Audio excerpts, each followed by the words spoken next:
இப்போ எடப்பாடி அவர்கள் இந்த அறிவித்தது வந்து இஸ்லாமியர் மத்தியில் எப்படி எந்த அளவுக்கு எடுப்பணும்னு நினைக்கிறீங்க? இந்த வட்டி இல்லா கடன், பொதுவான இந்த 2000 ரூபா கொடுக்க போகிறது, சிலிண்டர் 3, ஏற்கனவே 6 சொல்லிவிட்டு அப்புறம் இப்போ 3ன்னு சொல்கிறாங்க போன தேர்தலில் நினைக்கிறேன். இதெல்லாம் வந்து எந்த அளவுக்கு மக்கள் மத்தியில் ரீச் ஆகும் அப்படின்னு நினைக்கிறீங்க? பிஜேபி இருப்பதால் இன்னும் நிறையா சலுகைகள் கொடுக்கணும்னு நினைக்கிறாரா தமிழக மக்களை கவர்றதுக்காக? அவர் இன்னும் கூட அதிகமான வாக்குறுதிகளை கொடுக்கறதுக்கு வாய்ப்புகள் இருக்கும். ஏன்னா அவர் இஸ்லாமியுடைய வாக்குகளை பெறணும்னு நினைப்பார். ஆனால் கண்டிப்பாக அவரால் பெற முடியாது.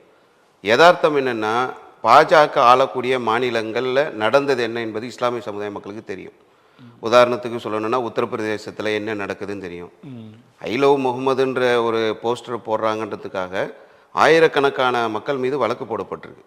முகமது என்று சொல்லக்கூடிய ஒரு இறை தூதரை நாங்கள் நேசிக்கிறோம் அப்படின்னு சொல்கிறது தான் அது. இதில் எந்த ஒரு பாதிப்பும் இல்லை. இதை வந்து ஒரு பிரச்சனையாக ஆக்கக்கூடியவர்கள் பாஜக ஆளக்கூடிய மாநிலங்களில் இருக்கிறாங்க. உத்தரகாண்டை நீங்கள் எடுத்து பார்த்தீர்கள் என்று சொன்னால் பொது சிவில் சட்டத்தை அரங்கேற்றி இருக்கிறார். அப்போ ஒரு பாஜக ஒரு மாநிலத்துக்குள்ளே நுழைஞ்சது என்று சொன்னால் அது கடுமையான பாதிப்பை இஸ்லாமியர்களுக்கு ஏற்படுத்தும் என்பதை நம்ம பல வரலாறுகளை சொல்லலாம். உதாரணத்துக்கு அஸ்ஸாமில் என்ஆர்சி என்று சொல்லி ஒரு சட்டத்தை கொண்டு வராங்க. என்ஆர்சி மூலமாக மக்கள் மத்தியில் ஒரு தொகுப்புகளை தொகுத்து இந்த நாட்டுடைய குடிமக்கள் நீங்கள் இல்லை அப்படின்னு சொல்லி 7 லட்சம் முஸ்லீம்களை நீக்கிறாங்க. இந்த 7 லட்சம் முஸ்லீம்களும் வெளிநாட்டிலிருந்து வந்தவங்களான்றதை நம்ம எடுத்து பார்த்தோம்னு சொன்னால், சனாவுல்லா என்று சொல்லி அந்த மாநிலத்தில் மிக முக்கிய பொறுப்பில் இருந்தவரை அகதி முகாமுக்கு அனுப்புகிற மாதிரி இந்த சட்டம் வருது. அவரை நீக்கிறாங்க. கார்கில் போரில் கலந்து கொண்ட ஒரு இராணுவ வீரர், அவர் இந்திய குடிமகன் இல்லை அப்படின்னு சொல்லி நீக்கிறாங்க. பல ஆண்டுகளாக இந்தியாவில் வாழ்ந்தவர்களை எல்லாம் நீங்கள் இந்தியர்கள் இல்லை, என்ஆர்சி அடிப்படையில் உங்களுடைய குடியுரிமை பறிக்கப்படும் என்ற ஒரு சட்டத்தை அஸ்ஸாமில் கொண்டு வராங்க. இப்படி வட மாநிலங்களில் ஒவ்வொரு மாநிலத்திலையும் என்ன நடக்குது, இவங்க ஆட்சி செஞ்சால் என்ன நடக்கும். குஜராத் கலவரத்தை இந்திய மக்கள் மறக்க மாட்டாங்க. குறிப்பாக தமிழக முஸ்லீம்களுடைய எல்லார் வீடுகள்லையும் நம்ம அதை கொண்டு போய் சேர்த்துருக்கோம். பாஜக ஆட்சி கட்டில் அமர்ந்தது என்று சொன்னால் இவங்க குறிப்பாக நாட்டில் இன்றைக்கி செய்ய வேண்டியது எவ்வளவோ இருக்குது. இன்றைக்கி பட்ஜெட் போட்டாங்க. அந்த பட்ஜெட்டில் ஏதாவது ஒரு உருப்படியான விவசாயிகளுக்கோ மாணவர்களுக்கோ தமிழக மக்கள் நலனுக்கோ ஏதாவது அதில் ஒன்று இருக்கா என்று கேட்டோம் சொன்னால் இல்லைன்னு ஒரு வார்த்தையில் பதில் சொல்லிட்டு போயிடலாம். அந்த அளவுக்கான ஒரு பட்ஜெட்டை வந்து இன்றைக்கி தாக்கல் செய்கிறாங்க. வரலாற்றில் இல்லாமல் ஞாயிற்றுக்கிழமையில் இதை வித்தியாசமாக ஏதோ மக்களுக்கு தரப்போகிறாங்களா அப்படின்னா இல்லை. அது எப்படி ஆயிடுச்சுன்னா, தேர்தல் வாக்குறுதி மாதிரி பட்ஜெட் மாறுது. இத்தனை 1000 கோடி அதுக்கு ஒதுக்குறோம், இத்தனை லட்சம் அதற்கு ஒதுக்குறோம்னு ஒரு பட்டியல் போட்டு இந்த 8 வருஷத்தில் ஒதுக்குனது என்ன, செய்தது என்ன, மக்கள் பயன்பெற்றது என்ன அப்படின்ற ஒரு கொஸ்டினை போட்டோம் சொன்னால் அது ஒரு 1000 கொஸ்டினை நம்ம கேட்குற மாதிரி தான் ஒவ்வொரு பட்ஜெட்டையும் அவங்க கொண்டு வராங்க. வேலையில்லா திண்டாட்டம் அதிகமாகிருச்சு, விலைவாசி ஏறுது, கழிவறை வசதி இல்லாத வீடுகள் லட்சக்கணக்கில் இந்தியாவில் இருக்கிறது, மருத்துவ வசதி இல்லாத கிராமங்கள் இருக்கிறது, பள்ளிக்கூடங்கள் இல்லாத கிராமங்கள் இருக்கிறது, ஆம்புலன்ஸ் வசதி இல்லாத கிராமங்கள் இருக்கிறது, சுகாதார வசதி இல்லாத கிராமங்கள் இருக்கிறது, விவசாயிகள் பாதிக்கப்பட்டிருக்கிறாங்க, மாணவர்கள் பாதிக்கப்பட்டிருக்கிறாங்க, வியாபாரிகள் எல்லாருமே, அதாவது ஒட்டு மொத்தமாக எந்தெந்த மக்கள் இருக்கிறாங்க, ஆண்கள் பெண்கள் எல்லாரையும் லிஸ்ட்டு போட்டு வரலாம். பிரச்சனைகள் இருக்குது, இவ்வளவு பிரச்சனை இருக்குது. அவங்க எல்லாத்தையும் விட்டுட்டு அவங்களுடைய ஒரே அஜெண்டா இஸ்லாமியர்களை காட்டி இந்துக்களுடைய ஓட்டை வாங்கணும். இதுதான் அவங்களுடைய மெயின் கோர், அதுதான் அவங்க அஜெண்டா. அந்த அடிப்படையில் தான் செயல்படுறாங்க. ஆட்சிக்கு வந்து 12 வருஷம் ஆச்சு. மத்திய அரசில் என்னென்னலாம் பார்லிமெண்ட்டில் விவாதம் நடந்திருக்கு, விவாதம் நடத்த வேண்டிய முக்கியமான விஷயங்களை எல்லாம் எதிர்கட்சி வைக்கிறாங்க. மணிப்பூரை பற்றி நம்ம பேசணும், அதானி ஊழலை பற்றி நம்ம பேசணும், நீங்கள் எஸ்ஐஆர் கொண்டு வந்திருக்கீங்க, எஸ்ஐஆரை பற்றி நம்ம பேசணும் அப்படின்னு ஒவ்வொன்றா வைக்கிறாங்க. எதை பற்றியுமே பேசுறதில்லை. வந்தே மாதரத்தை பேச போகிறோம், அதுக்கு நிறைய நேரம் ஒதுக்குறோன்றாங்க. சரி, அவங்க எதிர்கட்சி என்ன சொல்கிறாங்கன்னா அதையும் பேசுவோம். நீங்கள் ஒரு விஷயத்தை தாக்கல் பண்ணுறீங்க, இதை பேசுறதுக்கப்புறமா தான் மக்கள் பிரச்சனை பேசலாமா அப்படின்னு கேட்குறாங்க. அதுக்கு எந்த பதிலும் இல்லை. அப்போ மக்கள் பிரச்சனை நிறைய இருக்குது. அதையெல்லாம் விட்டுட்டு சிஏஏ கொண்டு வர்றது, இது கொண்டு வந்ததுனால இந்திய மக்களுக்கு என்ன நன்மை? வேலையில்லா திண்டாட்டம் ஒழிஞ்சிருச்சா? இளைஞர்கள்லாம் நல்ல நிலைக்கு வந்துடுவாங்களா? பொருளாதாரம் வளர்ச்சி அடையுமா? அதுக்கு அடுத்து பார்த்தோம்னாக்க பொது சிவில் சட்டம் கொண்டு வருவோம், வக்ஃபு திருத்த சட்டத்தை கொண்டு வராங்க. அதாவது அடிப்படையிலேங்க எந்த நீதி எந்த நியாயமும் இல்லாமல் கொண்டு வரப்பட்டது வக்ஃபு சட்டம். நிறைய இருக்குது. ஒரு 4 மெயின் கோர் எடுங்களேன். முஸ்லீம் அல்லாத 2 பேரை வக்ஃபு போல நாங்கள் உள்ளே கொண்டு வருவோன்றாங்க. இந்தியா மத சார்பற்ற நாடு, இங்கே இந்து அறநிலைத்துறை இருக்கிறது. இந்த மாதிரி சீக்கியர்களுக்குன்னு சில அமைப்புகள் இருக்குது. அதில் போய் நம்ம முஸ்லீமை உள்ளே வைக்க முடியுமா? திருப்பதி தேவஸ்தானத்தில் 2 முஸ்லீம் உள்ளே போட்டோம். திருச்சியில் கூட ஒரு இஸ்லாமிய பெயர் கொண்டவர் அறநிலைத்துறையில் போஸ்டிங்கில் இருந்தார், நர்கீஸ் கான் சொல்லிட்டு. இவங்க எல்லாம் பெரிய பிரச்சனை பண்ணாங்க. அது எப்படி ஒரு இஸ்லாமியரை போடுவீங்கன்னு. பேசிக்காக அவர் ஒரு இந்து. அதாவது அவர் பிறக்கும்போது அந்த அவருக்கு அந்த பக்கத்து வீட்டில் உள்ளவங்க இஸ்லாமியர் வந்து உதவி பண்ணி அவர் உயிர் இறக்கும் தருவாயில் இருந்தவர் கஷ்டப்பட்டு பிறந்தனால பிரசவம் பண்ணவங்கன்றதுனால அவங்க அவங்களுடைய பேரை வச்சுட்டாங்க. அதுவே தெரியாம போராட்டம் பண்ணி பெரிய இஷ்யூ ஆச்சு. அது நீங்க அதான் எவ்வளவு பெரிய விஷயம் இது பாருங்களேன். ஒருத்தர் அந்த இந்து அதுல அறநிலையத்துறையில மட்டும் இருக்கும்போது பிரச்சனை பண்ணும்போது நீங்க வக்கோடுக்கு ஏன் கொண்டு வரீங்கன்னு நீங்க கேக்குறீங்க. அதுதான், அதாவது இது வந்து ஒரு பள்ளிக்கூடத்துல ஒரு ஆசிரியரா நியமிக்கிறது, அதுல கூட முஸ்லிம்கள் வரக்கூடாது அப்படின்னு நிறைய அது அவங்க மத வழிபாட்டு அடிப்படையில உள்ளது. அவங்க அந்த நம்பிக்கை வச்சிருக்கிறாங்க, அதுக்குன்னு உள்ள போர்டு. அது உங்க நம்பிக்கை, அதை நம்ம விமர்சனம் பண்ணல. அங்க வரக்கூடாதுன்னு சொல்றீங்கல்ல, அப்ப இங்கே வைக்கிறீங்க. இதுல நம்பிக்கையும் இருக்கு, எங்க நம்பிக்கையும் இருக்கு. இங்க ஒரு வக் போர்டு இருக்குன்னா வக் போர்டுக்கு கீழே பள்ளிவாசல் இருக்கு. பள்ளிவாசலில் கடை வச்சு நடத்துவோம் நாங்கள். அந்த கடையுடைய வருமானத்தை மக்களுடைய நலனுக்கு நாங்கள் பயன்படுத்துவோம். இது முஸ்லீம்களுடைய நிலையில் அந்த வக்ஃப் போர்டு கீழே உள்ளது. இந்த கடையை ஒரு முஸ்லீம் அல்லாத 2 பேர் வராங்கன்னு வைங்களேன், அவங்க பொறுப்பில் இருக்கிறாங்க. அவங்க என்ன பண்ணுவாங்க, வட்டியின் அடிப்படையில் உள்ள ஒரு கடைக்கு அதை வந்து அவங்க வாடகைக்கு விடலாம். அவங்களுக்கு அந்த சித்தாந்தம் இல்லை தானே, அவங்களுக்கு அந்த நம்பிக்கை இல்லை. எங்களுக்கு தான் வட்டி வாங்கக்கூடாது என்பது எங்கள் நம்பிக்கை. எங்கள் முஸ்லீம்கள் நிர்வாகம் பண்ணும்போது அந்த வட்டி கடைக்கு விடக்கூடாதுன்னு விட்டுருவாங்க.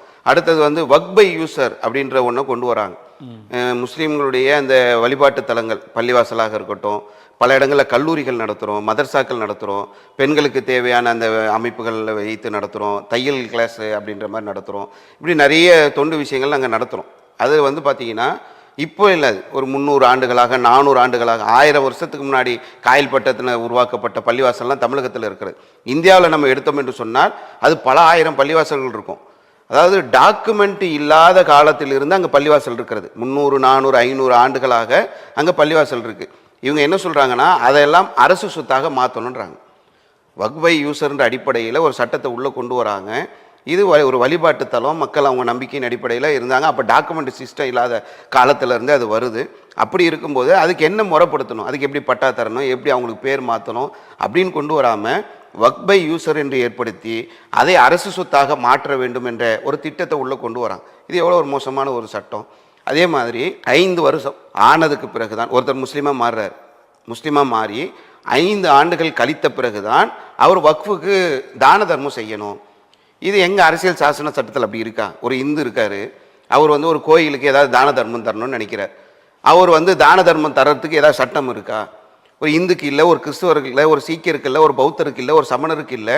ஆனால் ஒரு முஸ்லீம் மட்டும் ஒரு தன்னுடைய சொத்து, என் பணத்தை நான் தான தர்மம் செய்யறதுக்கு அதுக்கு என்ன சட்டம் கொண்டு வர்றது? அது என்ன 5 வருஷம் கணக்கு என்ன? யார் அதை உருவாக்குனது? நான் முஸ்லீமாக இருக்கிறேன், நான் ஒரு முஸ்லீம் அல்லாதவனாக இருக்கிறேன். இப்போ நான் முஸ்லீமாக மாறணும். இஸ்லாம் என்ன சொல்லுது? இதுக்கு ஏதாவது சடங்கு, இதற்காக கால அளவு ஒன்றுமே கிடையாது. இறைவன் ஒருவன் என்று ஏற்றுக்கொண்டு முகமது நபி அவர்களை இறை தூதராக ஏற்றுக்கொண்டால் நான் முஸ்லீமாக மாறிடுவேன். முஸ்லீமாக மாறிட்டதுக்கு பிறகு நான் வழிபாடு செய்யணும் அப்படின்ற அந்த நிலைக்கு நான் வந்துடுவேன். நான் தொழுகிறது, நான் நோன்பு வைக்கிறது, நான் ஏழை மக்களுக்கு உதவி செய்யக்கூடிய அந்த ஜக்காத் பணத்தை உதவியாக கொடுக்கறது, மக்களுக்கு ஒரு நன்மைக்காக இறைவனிடத்தில் நன்மை எதிர்பார்த்து தான தர்மங்கள் செய்கிறது நான் செய்யலாம். அது முஸ்லீம் ஆனாலும் சரி, முஸ்லீம் இல்லைனாலும் சரி செய்யலாம். ஆனால் 5 ஆண்டுகள் ஆகியிருக்கணும்னா இதில் ஏதோ ஒரு விஷயத்தை அவங்க இவ்வளோ ஒரு விதையை தானே உள்ளே போடுறாங்க. அப்போ இந்த மாதிரி எடுத்தோம்னாக்கா இவ்வளவு மோசமான சட்டங்களை எல்லாம் அமல்படுத்தக்கூடியவங்க பாஜக. இன்னும் நான் பேச சொன்னீங்கன்னாக்கா இன்றைய தினம் ஃபுல்லாக பேசுவேன். அவ்வளவு அநியாயங்களும் அக்கிரமங்களும் இந்தியாவில் நடந்துக்கிட்டே இருக்குது. காங்கிரஸ் காலத்தில் ரொம்ப சேஃபாக இருந்ததா சொல்கிறீங்க, இருந்தோன்னு நினைக்கிறீங்களா? அப்படி நம்ம சொல்லலை. அதாவது காங்கிரஸ் அரசு காலத்தில் தான் பாபர் மசூதி இடிக்கப்படுது. அந்த முதல்வர் ஒரு காங்கிரஸ் தான் அங்கே. ஆமாம், உத்தரப்பிரதேசத்தில் இடிக்கும் போது. அப்போ அதான் சொல்கிறேன், ஈக்குவாலிட்டி தானே காங்கிரஸும் பிஜேபி. அதாவது ஒரு சித்தாந்தம்னு ஒன்று இருக்குல்ல, காங்கிரஸுடைய சித்தாந்தம் என்பது இஸ்லாமியர்களை கருவறுக்கணுன்ற சித்தாந்தம் கிடையாது.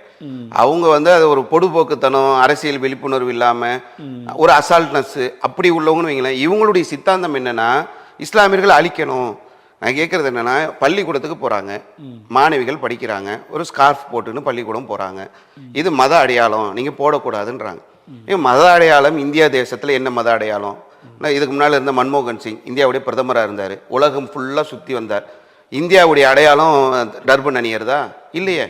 அவர் ஒரு குறிப்பிட்ட கொள்கைக்கு சொந்தக்காரர், அவங்க நம்பிக்கை அடிப்படையில் அவர் டர்பன் அணிஞ்சார், உலகம் ஃபுல்லாக போயிட்டு வந்தார். இதுதானே இந்தியாவுடைய யதார்த்தம். பல கொள்கை, பல மதம், பல இனம், இதற்குள்ள வேற்றுமையில் ஒற்றுமை. இதுதான் இந்தியாவுடைய சிறப்பு. உலகத்தில் ஒவ்வொருத்தரும் ஒவ்வொரு கொள்கை, மத அடையாளத்தை வெளிப்படுத்தாமல் மக்கள் இருக்கிறாங்களா? பள்ளிக்கூடங்களுக்கு போனோம்னா ஒவ்வொருவர் எந்த மதமோ சில நேரங்களில் வெளிப்படுத்துவாங்க, குங்குமம் வச்சுருப்பாங்க, சில நேரங்களில் நாமம் போட்டிருப்பாங்க. அவங்களுடைய கலாச்சாரம், அவங்க நம்பிக்கையின் அடிப்படையில் வருவாங்க. சில இடங்களில் பார்த்தோம்னா மாலை அணிந்து கொண்டு வருவாங்க பள்ளிக்கூடங்களுக்கு. ஐயப்ப பக்தராக இருப்பாங்க, முருக பக்தராக இருப்பாங்க, அந்த அவங்க கோயிலுக்கு போகிற நேரங்களில் மாலை அணிந்து கொண்டு காலில் செருப்பு போடாமல், உதாரணத்துக்கு காவல்துறை அதிகாரிகளாக இருந்தாக்கா ஷூ போடாமல் அந்த மாலை அணிந்து கொண்டு அவங்க பணியில் ஈடுபடுவாங்க. இது இந்தியாவில் யதார்த்தமான ஒன்று.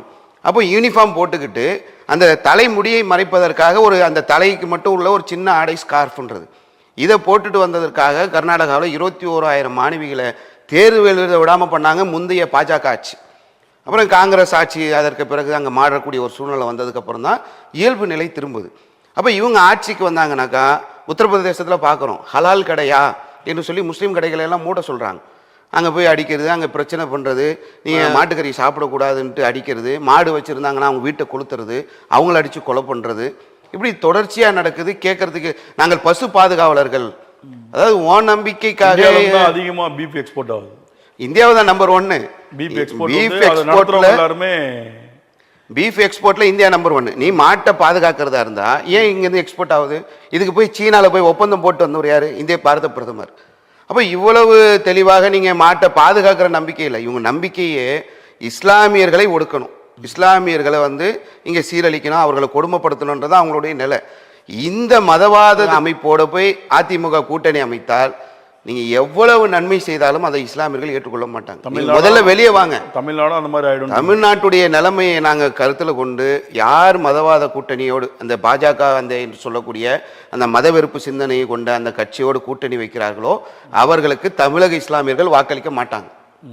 அவர் எவ்வளவு நல்லது செஞ்சாலும் சரி, அவர் அதிலிருந்து வெளியே வரணும். அவங்க சித்தாந்தம் தெரியும், அவங்களுடைய கொள்கை தெரியும். நாட்டுடைய பாதுகாப்புல அச்சுறுத்தல் ஏற்படுத்துறது பெஹல்காம் தாக்குதல், அதை கூட மதவெறுப்பை மாற்றினாங்களே. முஸ்லீம்களில் ராஜ்நாத் சிங் சொல்கிறாரு, அதாவது இந்துக்களை தேடி தேடி கொலை செய்தார்கள். நடந்த சம்பவம் என்ன? அதுக்கப்புறம் வெளி உலகத்துக்கு வரக்கூடிய செய்திகள்லாம் பார்த்தோம்னா ராஜ்நாத் சிங் எதை சொன்னாரோ அதுக்கு ஆப்போசிட்டான தகவல் தான் மக்கள் சொல்கிறாங்க. அந்த களத்தில் இருந்த பேரை காப்பாற்றுறது அங்கே உள்ள ஒரு இஸ்லாமிய ஒரு பையன் தான் கொடுத்தாங்க. உயிர் கொடுத்து காப்பாற்றினாரு, சும்மா காப்பாற்றுறது இல்லை. பல பேர் உயிர் போக அந்த சூழ்நிலை, அவர் இறந்துருவார், என் பிள்ளையை நாங்கள் 13 பேர் கீழே வந்துட்டாங்க, ஒரு குழந்தை மேலே இருக்குது, 13 பேர் இவர் தான் கொண்டு வந்து கீழே விட்டுட்டார், அந்த குழந்தை மேலே இருக்குது. இவர் என்ன பண்ணுறாருன்னா குழந்தைய கீழே போட்டுட்டு இவர் மேலே படுத்துக்கிட்டு அங்கேருந்து தவழ்ந்து குழந்தைய கீழே இறக்கி விட்டுருக்கார். அவர் கொல்லப்படலை, ஆனால் உயிரை பணையம் வைத்து தான் காப்பாற்றிருக்கிறார். ஒரு குதிரை வீரர் ஆதில் ஹுசேன் சொல்லக்கூடியவர் போய் துப்பாக்கியவே பிடுங்கியிருக்கார். தீவிரவாதிகிட்ட இருந்து துப்பாக்கியை பிடுங்கும் போது தான் அவன் சுட்டுருக்கான். இப்படி எதிர்த்து போராடி உயிர் நீத்தவங்க, ஆட்டோ ரிக்ஷாக்காரு, ஹோட்டல்காரங்க, குதிரை ஓட்டுறவங்க பணம் வாங்காமல் மக்களை கொண்டு அரசாங்கத்துக்கிட்ட ஒப்படைக்கிறாங்க. அரசாங்கம் என்ன பண்ணுது? ஏற்பாடு பண்ணி இவங்களை வெளியே ஊருக்கு அனுப்பணும்ல. ஃப்ளைட் சார்ஜ் எடுத்து பாருங்கள், நீங்கள் இப்போ போடலாம். அந்த பெஹல்காம் தாக்குதல் அப்போ ஃப்ளைட் டிக்கெட்டு 7,000 ரூபாயிலிருந்து 10,000, 15,000, 20,000, 30,000, 75,000 ரூபாய் வரைக்கும் உயர்ந்திருக்குது. அப்போ மக்கள் மேலே எந்த அக்கறையும் கிடையாது. அதை ஒரு அரசியலாக்கி இந்துக்களை கொலை செய்ய பார்க்குறார்கள் அப்படின்னு ஒரு வெறுப்பை விதைக்கிறார். அவன் தீவிரவாதி, அவன் பயங்கரவாதி, அவனை தூக்கில் போடு, பப்ளிக்கில் வச்சு சொடு. ஒரு இராணுவ பாதுகாப்பு உள்ள ஒரு இடத்துல அவன் எப்படி உள்ளே வந்தான்ற கேள்வி இருக்குது. உன்னுடைய பாதுகாப்புத்துறை என்னாச்சுன்னு கேள்வி இருக்குது, உன் உளவுத்துறை என்னாச்சுன்னு கேள்வி இருக்குது, இராணுவம் என்ன பண்ணுச்சுன்னு கேள்வி இருக்குது. எல்லா கேள்விகளையும் மறைச்சிட்டு முஸ்லீம்களை ஒரு குற்றவாளி குண்டலை ஏற்றி அவர்களை கர்னல் குரேஷி அதற்கு பிறகு பாகிஸ்தானை எதிர்த்து தாக்குதல் நடத்துகிறாங்க. அவங்கள சொல்லும்போது தீவிரவாதியுடைய சகோதரின்னு பேசுகிறார் ஒரு அமைச்சர், ஒரு பொறுப்பில் உள்ளவர். அப்போ இவங்க என்ன நல்லது செய்வாங்கன்னு எதிர்பார்க்குறீங்க? இவங்ககிட்ட நல்லதுன்றது நடக்கவே நடக்காது. மத வெறுப்பு, இஸ்லாமிய வெறுப்பு, இஸ்லாமியர்களை அழிக்கணும், இந்த நிலையில் உள்ளவங்க தான் பாஜக. அவங்களோட போய் திராவிட முன்னேற்ற கழகன்ற அண்ணா ஆரம்பித்த ஒரு கட்சிக்காரங்க அதில் போய் சேர்றதுன்றது ஒரு நல்லதல்ல. இதை நம்ம மக்களுக்கு பல நேரங்கள் விலைக்கு இருக்கணும். அரசியல் கட்சி தலைவர்கள் நல்லா தெரியும். ஏதோ அவங்க நெருக்கடிக்காக உள்ளே போய் சேர்ந்தார்கள் என்று சொன்னால் அந்த நெருக்கடிக்கு இஸ்லாமிய சமுதாயம் பணியாது, இஸ்லாமிய சமுதாயத்துடைய ஒரு வாக்குகள் கூட அங்கே போகாது.